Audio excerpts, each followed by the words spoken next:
నమస్తే.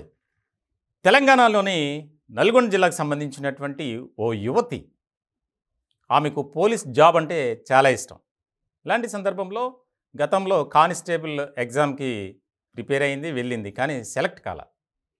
కానీ ఎలా అయినా సరే ఆ కుటుంబంలో, గ్రామంలో నేను పోలీస్ అని చెప్పుకోవడానికి ఆమె ఎక్కువగా ఇంట్రెస్ట్ పడింది. నార్కట్పల్లికి చెందినటువంటి మాలవిక డిగ్రీ వరకు హైదరాబాద్‌లోనే చదివింది.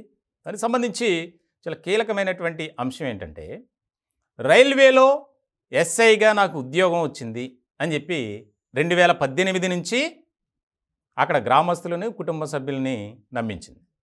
ఇలాంటి సందర్భంలో సికింద్రాబాద్ రైల్వే ప్రొటెక్షన్ ఫోర్స్‌లో ఎస్ఐగా ఉద్యోగం చేస్తున్నానని చెప్పి తన ఫ్రెండ్స్, కుటుంబ సభ్యులు, బంధువులు, మిత్రులు అందరికీ చెప్పింది. ఇటువంటి తరుణంలో చాలా కీలకమైనటువంటి అంశంగా ఒకటి మనం చెప్పుకోవాలి. తాజాగా ఆ అమ్మాయికి పెళ్లి సంబంధం వచ్చింది. ఇటువంటి సందర్భంలో 2 సార్లు పెళ్లి చూపులకి వాయిదా పడింది. ఎందుకంటే నేను డ్యూటీలో బిజీగా ఉన్నాను, నాకు రావటానికి కుదరదు అని. మూడోసారి ఇంట్లో వాళ్ళ బలవంతం మీద ఆ పెళ్లి చూపులు కార్యక్రమాన్ని ఏర్పాటు చేశారు. దానికి సంబంధించి నేరుగా యూనిఫామ్‌తోనే ఆ పెళ్లి చూపులకు వచ్చింది. ఇలాంటి సందర్భంలో అక్కడ కొంతమందికి అనుమానం వచ్చింది, వరుడు తరపున బంధువులకి. ఆ అమ్మాయి మీద ఫోకస్ పెట్టారు. అసలు ఆరా తీస్తే అసలు విషయం బయటపడింది. మాలవిక అసలు ఎస్ఐనే కాదు, కానీ 2018 నుంచి ఇప్పటి వరకు ఎస్ఐగా చలామణి అయింది. ఎలా? వాస్తవానికి ఆ అమ్మాయికి జాబ్ అంటే ఇష్టం, పోలీస్ జాబ్. దీనికి సంబంధించి ఎల్బీ నగర్లో ఒక పోలీస్ డ్రెస్ కొనుగోలు చేసింది. కొనుగోలు చేసి హైదరాబాద్లోనే ఒక హాస్టల్లో ఉంటూ అప్పుడప్పుడు ఆ డ్రెస్తోనే, యూనిఫామ్‌తోనే ఊరు వెళ్ళేది. అందరూ నమ్మేశారు.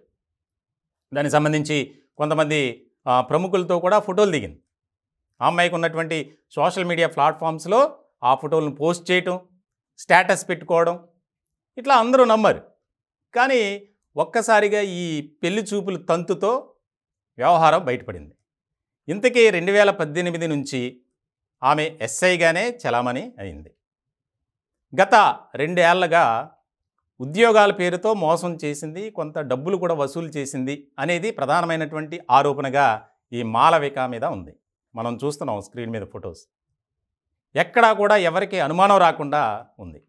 ఇలాంటి సందర్భంలో తాజాగా ఆ వరుడు తరపు బంధువులు ఇచ్చినటువంటి ఫిర్యాదుతో మాలవికపై కేసు నమోదు చేశారు రైల్వే పోలీసులు. ఆరా తీస్తే మొత్తం వ్యవహారం అంతా బయటపడింది.